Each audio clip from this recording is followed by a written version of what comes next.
The finale was brilliant, but so rushed. With the opener of Ellie's mom, we got left with about 30 minutes to wrap the story up, and it just wasn't enough. Honestly, if they were going to make it this short, I wish they would have cut out episode 8's extended plot. So let's talk about the finale, and then I will review the entire season in a later video, maybe later this week or next week. We finished what we started.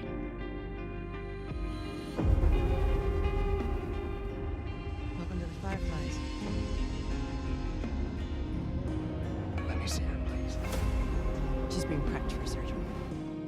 The finale was so well written, it kills me that even 15 more minutes would have elevated this finale so much. Seeing why Ellie is immune was interesting, doesn't necessarily make sense, but I'm just gonna go with it, and I'm happy they gave us an explanation. It was really hard watching Anna holding the knife to her neck just in case she felt herself fully turning before her friends arrived. And I'm super glad that Annie decided not to breastfeed Ellie, but the breastfeeding actually would have helped with why Ellie was immune a little bit better for me, but again, I'm going with I'm not gonna complain. I'm just going with it. I understand her reasoning for not breastfeeding Ellie. It makes sense. She didn't want to infect Ellie just in case she did cut the cord before the infection crossed over to her newborn. Oh dang, and this is like a super creepier level to this. You know how if you don't fight the cordyceps, they're super gentle with you. What if she had turned, and a newborn isn't really gonna fight, and so the instinct was to breastfeed, and then that was the, okay, antibodies through the breast milk. But yeah, I really liked that they actually gave us an explanation for, hey, this is why Ellie is one of the only immune. This is a really hard circumstance to recreate and get the timing exactly right. So the chances of finding another Ellie, Marlene is like a cold POS. She could have said some final nice words to her friend and then took her out. She didn't have to go in that room swinging like it was a mafia-style execution. Like, Jesus, girl. So I really like the opening with Ellie's mom. I like the explanation of why Ellie's immune, even if the science doesn't exactly work out, and there were other options they could have went with, and they also could have made it a lot darker, but, you know, here we are.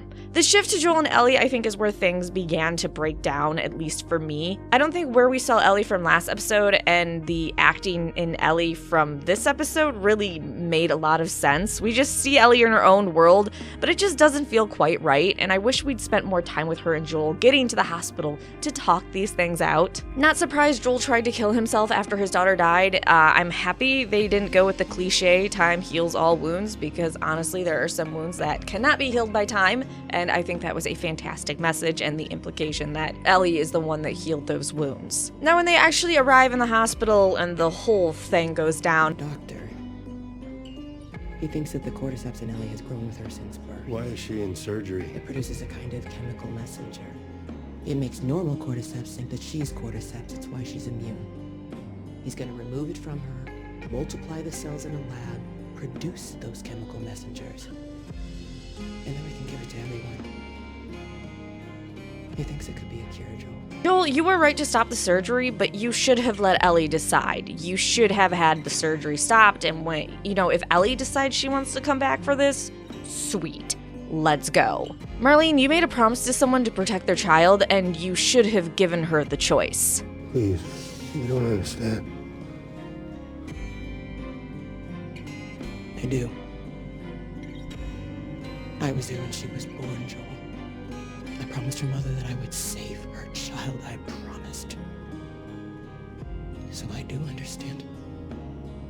I'm the only one who understands.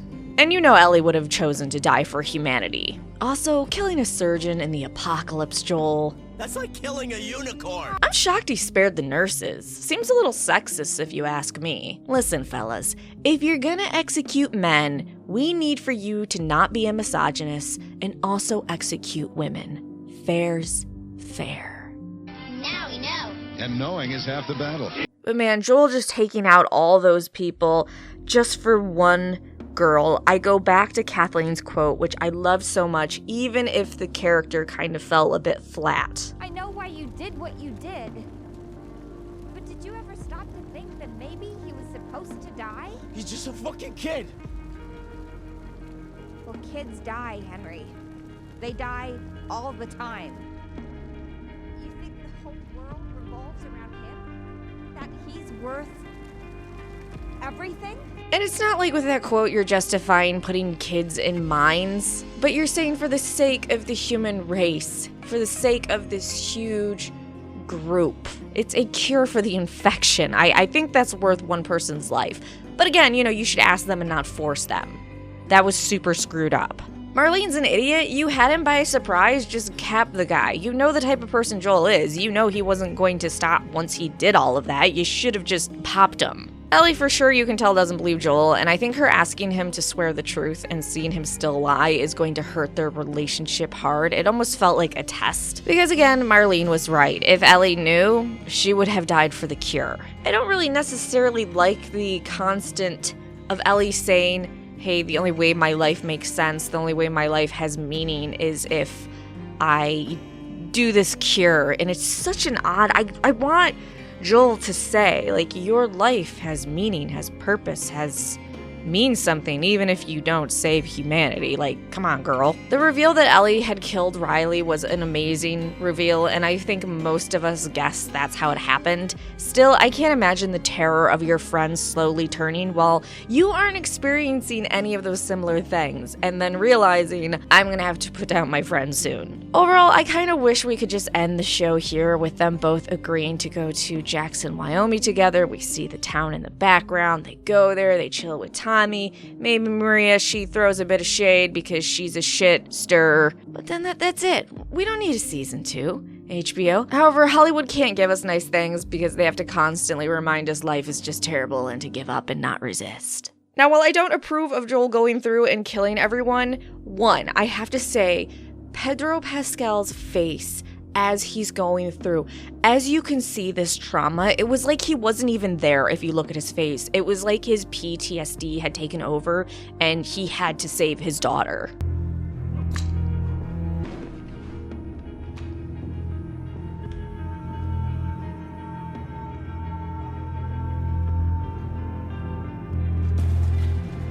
It seemed very much so like a video game cutscene. I thought that was amazing. I think one thing I also liked is it had a John Wick feel, especially the first one when he's just moving through a building and just taking people out. Again though,